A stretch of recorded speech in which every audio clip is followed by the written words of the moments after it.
നമസ്കാരം, ഏവർക്കും പുതിയ വീഡിയോയിലേക്ക് സ്വാഗതം. ഡെവലപ്മെൻറ്റ് സീരീസിൽപ്പെട്ട മറ്റൊരു വീഡിയോയുമായിട്ടാണ് നിങ്ങളുടെ മുന്നിലേക്ക് വന്നിരിക്കുന്നത്. ഇന്ന് എന്നത്തെയും പോലെയല്ല, ഇന്ന് ഡെവലപ്മെൻറ്റ് ഓറിയൻറ്റഡ് വീഡിയോ തന്നെയാണ്, പക്ഷേ അനാലിസിസാണ്. എന്തുകൊണ്ടാണ് അനാലിസിസ് എന്നല്ലേ അത് ഈ വിഷയം കേൾക്കുമ്പോൾ നിങ്ങൾക്ക് മനസ്സിലാവും.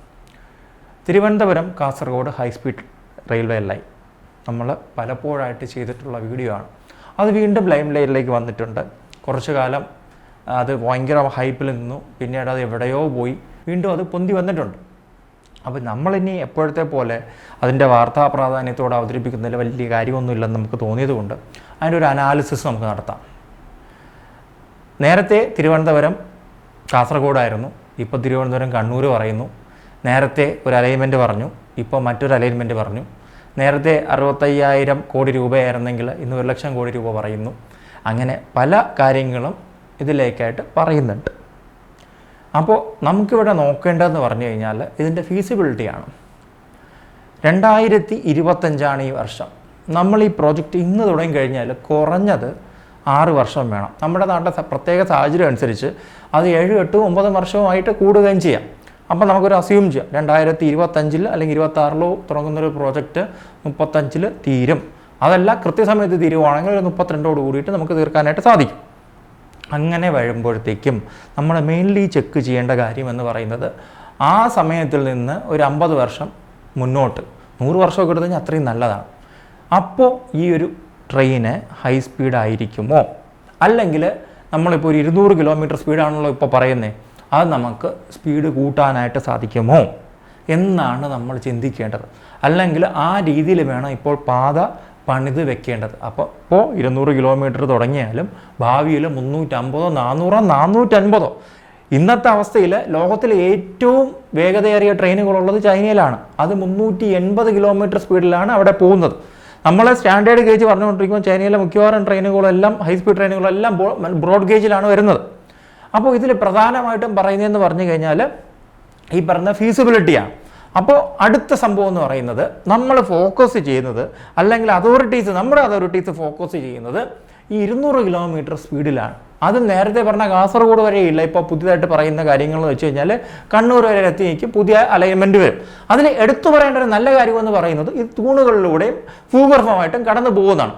അത് വളരെ നല്ലൊരു കാര്യമാണ്. കാരണം എന്ന് പറഞ്ഞു കഴിഞ്ഞാൽ കേരളത്തിൻ്റെ ഭൂപ്രകൃതി അല്ലെങ്കിൽ കേരളത്തിൻ്റെ ആ ഒരു ഡെൻസിറ്റി ഓഫ് പോപ്പുലേഷൻ വെച്ച് നോക്കുമ്പോൾ നമുക്ക് സർഫസിലൂടെ പോകുന്ന ഒരു സംഗതി നിർമ്മിക്കാനായിട്ട് വളരെയധികം പണച്ചെലവ് ഉണ്ടാവും. അതായത് ഭൂഗർഭവും അല്ലെങ്കിൽ പാലത്തിലോ ഇവിടെ ഓടുന്നതിന് അതേപോലെ തന്നെ അതിൽ കൂടുതലോ ആയിട്ട് നമുക്ക് സർഫസിലൂടെ പോകുമ്പോഴത്തേക്കും വരും. അതിലെല്ലാം ഉപരി നമുക്ക് ഒത്തിരി ആൾക്കാരെ നമുക്കൊരു ഡിസ്പ്ലേസ്മെൻറ്റ് ചെയ്യേണ്ടി വരും. അതൊരിക്കലും നമുക്ക് അങ്ങനെ അഫോർഡ് ചെയ്യാൻ പറ്റുന്ന ഒരു സാഹചര്യമല്ല കേരളത്തിലുള്ളത്. കാരണം നമുക്ക് ലിമിറ്റഡ് ആയിട്ടുള്ള ഏരിയാസ് മാത്രമേ ഉള്ളൂ. അപ്പം നമ്മളെങ്ങനെ ഒന്നി എലിവേറ്റഡ് ആയിട്ട് കൊണ്ടുപോകണം, അല്ലെങ്കിൽ അണ്ടർഗ്രൗണ്ടിൽ കൊണ്ടുപോകണം. ഇതിലേതെങ്കിലും ആണ് നമ്മൾ ചൂസ് ചെയ്യേണ്ടത്. ഇത് രണ്ടും കൂടെ ഒരുമിച്ച് പോകുന്നൊരു സംഗതി വന്നു കഴിഞ്ഞാൽ അത്രയും നല്ലത്. പിന്നെ നമ്മൾ ഇപ്പോൾ പറയുമ്പോൾ നമ്മൾ പറയാനൊന്നും വലിയ ആൾക്കാരൊന്നുമല്ല, അല്ലെങ്കിൽ അത്രയും എക്സ്പെർട്സൊന്നുമല്ല. ഇപ്പോൾ ശ്രീധരൻ സാറിനെ പോലെയോ അല്ലെങ്കിൽ നമ്മുടെ ടെക്നിക്കാലിറ്റി അറിയാമെന്നുള്ളവരെ പോലെ ഭയങ്കര എക്സ്പെർട്സൊന്നുമല്ല. പക്ഷെ ഒരു കോമൺ മാൻ്റെ പോയിന്റ് ഓഫ് വ്യൂവിൽ നോക്കുമ്പോൾ ചില കാര്യങ്ങൾ നമുക്ക് അത്യാവശ്യം കല്ലുകടി ഉണ്ടാക്കുന്ന ചില സംഗതികളാണ്. അത് സെൻട്രൽ ഗവൺമെൻറ്റിൻ്റെ ഭാഗത്തുനിന്നുണ്ട്, കേരള ഗവൺമെൻറ്റിൻ്റെ ഭാഗത്തുനിന്നുണ്ട്. ഇനി പുതിയൊരു സ്റ്റഡി നടത്തി അതിന് കുറേ കാശ് ചിലവഴിച്ച് നമ്മളൊരു പുതിയൊരു പ്രോജക്റ്റ് കൊണ്ടുവരുന്നു. സൂപ്പറായിരിക്കും. ഇതൊന്നും ആദ്യമേ ചിന്തിക്കാനുള്ള കഴിവ് ഇവിടെയുള്ള ആൾക്കാർക്കില്ലേ, അല്ലെങ്കിൽ ഇവിടെയുള്ള അതോറിറ്റീസിനില്ലേ? പിന്നെ എന്തിനാണ് ജനങ്ങളുടെ കാശ് ശമ്പളം മേടിച്ച് ഇത്രയും ആൾക്കാർ അവിടെ ഇരിക്കുന്നേ? അപ്പോൾ നമ്മൾ നമ്മുടെ കീ പൊസിഷനിൽ ഇരിക്കുന്നവരുടെ പലരുടെയും കഴിവ് വരെ ചോദ്യം ചെയ്യേണ്ടി വരും. കാരണം ഇതെല്ലാം ദൂരത്തായിട്ട് വേണം കണക്കാക്കാനായിട്ട്. ഇനി മറ്റൊരു സംഗതി പറയുന്നതെന്ന് പറഞ്ഞാൽ ഇത് കേന്ദ്രം പറയുന്നതാണ് കേട്ടോ. അതായത് നമ്മുടെ ഈ പറയുന്ന നെറ്റ്വർക്കിൽ ഫ്രൈറ്റ് ട്രെയിൻസും വന്ദേ ഭാരത് ട്രെയിൻസും ഓടിക്കണമെന്നുള്ള കാര്യം. ഇതിൽ ഫ്രൈറ്റ് ട്രെയിൻസിനെ പറ്റി പറയാം.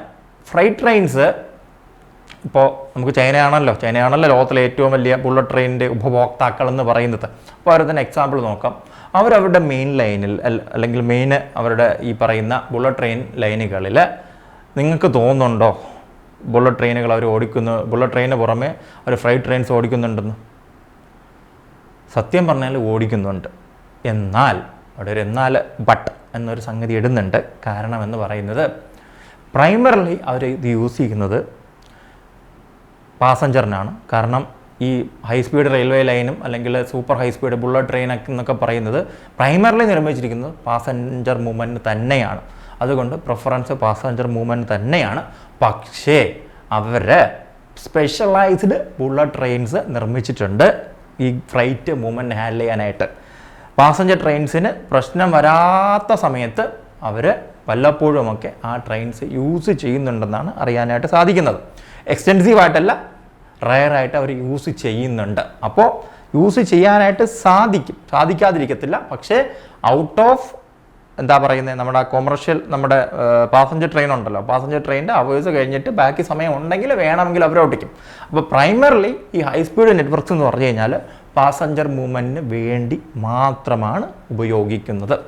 ഇനി നമ്മൾ 200 കിലോമീറ്റർ ഹൈ സ്പീഡ് പിടിച്ചുകൊണ്ടിരിക്കുന്ന സംഭവം സത്യം പറഞ്ഞാൽ കേരളത്തിൽ 200 മുകളിൽ ഓടിക്കാനൊന്നും സാധിക്കില്ല. അല്ലെങ്കിൽ ടെക്നോളജി മാറണം. ടെക്നോളജി മാറിയിട്ടുണ്ടോ അല്ലെങ്കിൽ അങ്ങനെയുള്ള ട്രെയിൻസ് അവൈലബിൾ ആണെന്ന് ഇവിടെയുള്ള എക്സ്പേർട്സ് അല്ലെങ്കിൽ ഈ വീഡിയോ കാണുന്നവർ പറഞ്ഞു കഴിഞ്ഞാൽ അത്രയും നല്ലതാണ്.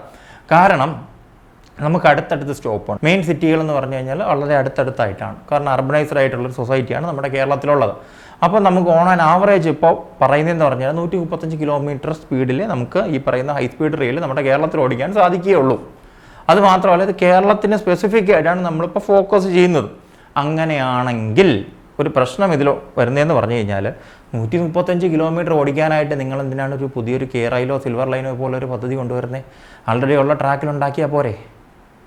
അതിൻ്റെ സൈഡിൽ കൂടെ 160 കിലോമീറ്ററിൽ പോകുമല്ലോ. 160 കിലോമീറ്റർ മാക്സിമം ആണ്. 135 കിലോമീറ്ററിൽ ഇഷ്ടംമാതിരി ഓടിച്ചപ്പോൾ ഇത്രയും കാശും ആവത്തില്ലല്ലോ. അപ്പോൾ അത് അങ്ങനെയാണ് നമ്മൾ പോകുന്നതെങ്കിൽ അത് റോങ് ഡയറക്ഷനിലുള്ള പോക്കാണെന്ന് ഞങ്ങൾക്ക് തോന്നുന്നുണ്ട്.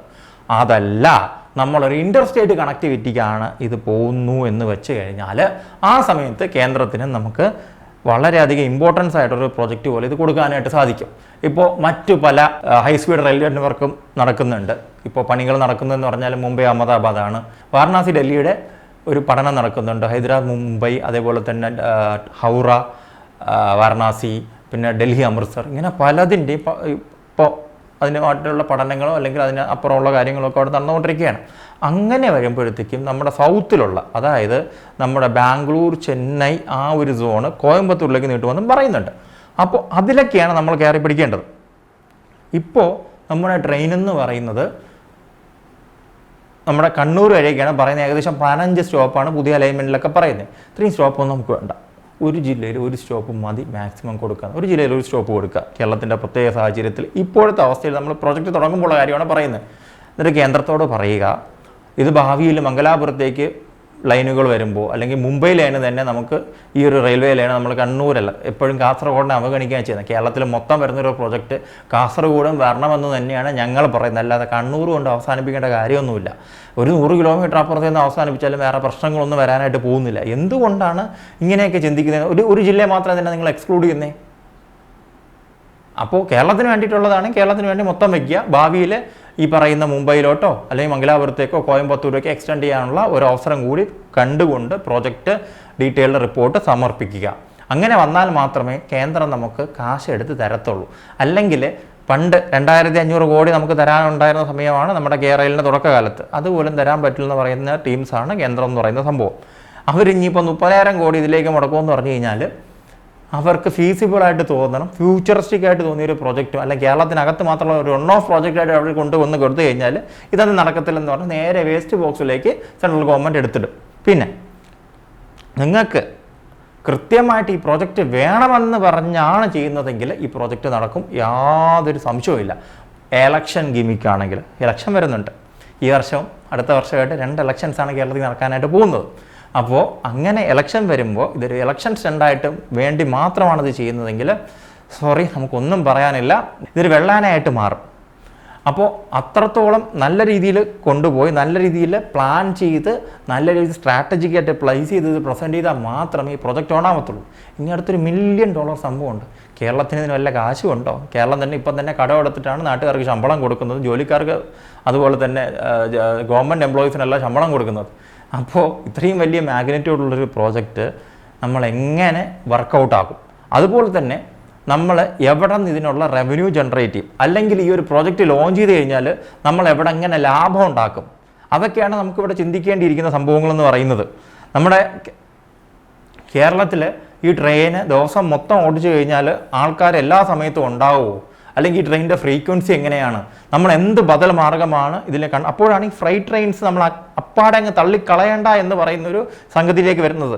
ഈ രാത്രിയൊന്നും ഈ പറയുന്ന നോർമൽ ട്രെയിൻസിലൊന്നും ആരും കയറത്തൊന്നുമില്ല, ഈ SP ട്രെയിൻസിലൊന്നും ആരും കയറത്തില്ല, എല്ലാം സിറ്റിംഗ് അല്ലേ. അപ്പോൾ അവിടേക്കാണ് ഒരു സംഭവം വരുന്നത്. വേണമെങ്കിൽ രാത്രി സമയങ്ങളിൽ വന്ദേ ഭാരത് സ്ലീപ്പർ പോലുള്ള ട്രെയിനുകൾ നമ്മുടെ ഇവിടെ ഈ ഒരു ട്രാക്കിൽ ഓടിക്കേണ്ട ആ ഒരു എമൗണ്ട് അല്ലെങ്കിൽ കാശ് മേടിച്ച് നമുക്ക് ഓടിക്കാനായിട്ട് സാധിക്കും. ആ സമയത്ത് ഫ്ലൈറ്റും ഓടിക്കാനായിട്ട് സാധിക്കും. അപ്പോൾ അപ്പാടെ അങ്ങ് തള്ളിക്കളയേണ്ട ആവശ്യമില്ല. പക്ഷേ ഈ ട്രാക്കിന് ഉതകുന്ന രീതിയിലുള്ള ട്രെയിനുകൾ വേണം അവിടെ ഉപയോഗിക്കാനായിട്ട് എന്ന് മാത്രം. അപ്പോൾ ഇതൊക്കെയാണ് ഇതിനെ പറ്റിയിട്ടുള്ള മേജറായിട്ടുള്ള കാര്യങ്ങളെന്ന് പറയുന്നത്. അപ്പോൾ നമ്മളിപ്പോൾ പുതിയ മാർഗങ്ങളൊക്കെ സ്വീകരിച്ച് വരുന്നുണ്ട്. ഇത് ജെന്യുവനായിട്ടുള്ളൊരു സംഗതിയായിട്ടാണ് മുന്നോട്ട് പോകുന്നതെങ്കിൽ ഇറ്റ്സ് ഓക്കെ, ഫൈൻ. അതും കേരളം ഓറിയൻറ്റഡ് ആയിട്ട് നിങ്ങൾ ചിന്തിച്ച് മുന്നോട്ട് ഒരിക്കലും പോകരുത്. ഒരു അക്രോസ് ഓൾ ഇന്ത്യ ഭാവിയിൽ കണക്ട് ചെയ്യുന്ന രീതിയിൽ ഒരു 2100 എന്നൊക്കെ പറയുമ്പോൾ ഇനിയും 75 വർഷം കിടക്കുന്നുണ്ട്. അപ്പോൾ ആ വർഷം റെലവൻ്റ് ആയിട്ടൊരു പ്രോജക്റ്റായിട്ട് ഇത് നിൽക്കുന്ന രീതിയിൽ വേണം ഉണ്ടാക്കാനായിട്ട്. കേരളത്തിൻ്റെ കമർഷ്യൽ ക്യാപിറ്റലായിട്ട് തിരുവനന്തപുരം ഭാവിയിൽ മാറുമെന്ന കാര്യത്തിൽ യാതൊരു സംശയവുമില്ല. ഇത്രയും വർഷത്തിനുള്ളിൽ തന്നെ ഇതിൻ്റെ ഫേസൊക്കെ മാറും. കാരണം വിഴിഞ്ഞം എന്ന് പറയുന്ന അമൂല്യമായിട്ടൊരു പദ്ധതി ഇവിടെ തലങ്ങും വിലങ്ങും ഒരു വലിയ സംഭവമായി മാറാനായിട്ട് ഇനി അധിക വർഷങ്ങളില്ല. അതുപോലെ കൊച്ചി പോലുള്ള ഒരു ഇൻഡസ്ട്രിയൽ നഗരം, അതുപോലെ തന്നെ കോയമ്പത്തൂർ, മംഗലാപുരം പോലുള്ള നഗരങ്ങൾ, അതൊരു പോർട്ട് സിറ്റിയാണ്. അപ്പോൾ ഇതെല്ലാം നമ്മളൊരു വലിയൊരു കണക്ടിവിറ്റി ഭാവിയിൽ വരും. നമ്മൾ കൊണ്ടുവന്നില്ല, ഏത് റെയിൽവേ കൊണ്ടുവരും. അപ്പോൾ ആ റെയിൽവേ കൊണ്ടുവന്ന ഫ്യൂച്ചറിസ്റ്റിക് ആവണമെന്നില്ല. അവർക്ക് മിനിമം ആയിട്ടുള്ള അവരുടേതായിട്ടുള്ള കൺസ്ട്രെയിൻസ് ഉണ്ട്. അപ്പോൾ അതിൽ നിന്നുകൊണ്ട് അവർക്ക് ചെയ്യാനായിട്ട് സാധിക്കുകയുള്ളൂ. അപ്പോൾ എല്ലാ വിഷയങ്ങളും പരിഗണിച്ച് അല്ലെങ്കിൽ പരിഹരിച്ച് നിങ്ങൾ മുന്നോട്ട് പോകണം. അതുപോലെ തന്നെ ഇനിയും മറ്റൊരു പഠനം കൊണ്ടുവരരുത്. അല്ലെങ്കിൽ നമ്മുടെ ട്രിവാൻഡ്രം മെട്രോ പോലെയാവും. 2000 അല്ലെങ്കിൽ 90കളുടെ അവസാനം മുതൽ പഠിച്ച് 2025 വർഷമായി. നമ്മുടെ ഒരു പാശ്ചാത്യ നാടുകളോ അല്ലെങ്കിൽ കൊള്ളാവുന്ന മറ്റേതെങ്കിലും നാടുകളോ ആണെങ്കിൽ ഈ 25-28 വർഷം കൊണ്ട് അതിലൊരു 20 വർഷം മുമ്പെങ്കിലും നമ്മുടെ ട്രിവാൻഡ്രം മെട്രോ യാഥാർത്ഥ്യമായതിന്. പക്ഷേ ഫെയ്റ്റ് എന്നല്ലാതെ വേറൊന്നും പറയാനില്ല. ഇത് കേരളമായിപ്പോയി, ഇത് ഇന്ത്യയായിപ്പോയി. പക്ഷേ നമുക്ക് മാറണ്ടേ? നമുക്ക് മാറണമല്ലോ. വരും തലമുറ മാറ്റം ആഗ്രഹിക്കുന്നവരാണ്. മാറ്റം അവർ കൊണ്ടുവരും. അല്ലെങ്കിൽ ഇപ്പോഴത്തെ തലമുറ അതിനുവേണ്ടി ശ്രമിച്ചുകൊണ്ടിരിക്കുന്നുണ്ട്. ഒരു കാലത്ത് നമുക്കും പ്രൗഡോടെ കൂടിയിട്ട് പറയാനായിട്ട് സാധിക്കും, നമ്മുടെ പ്രൊജക്റ്റുകളെല്ലാം സമയബന്ധിതമായി തീർന്ന് നമ്മളൊരു ഡെവലപ്ഡ് സൂപ്പർ പവർ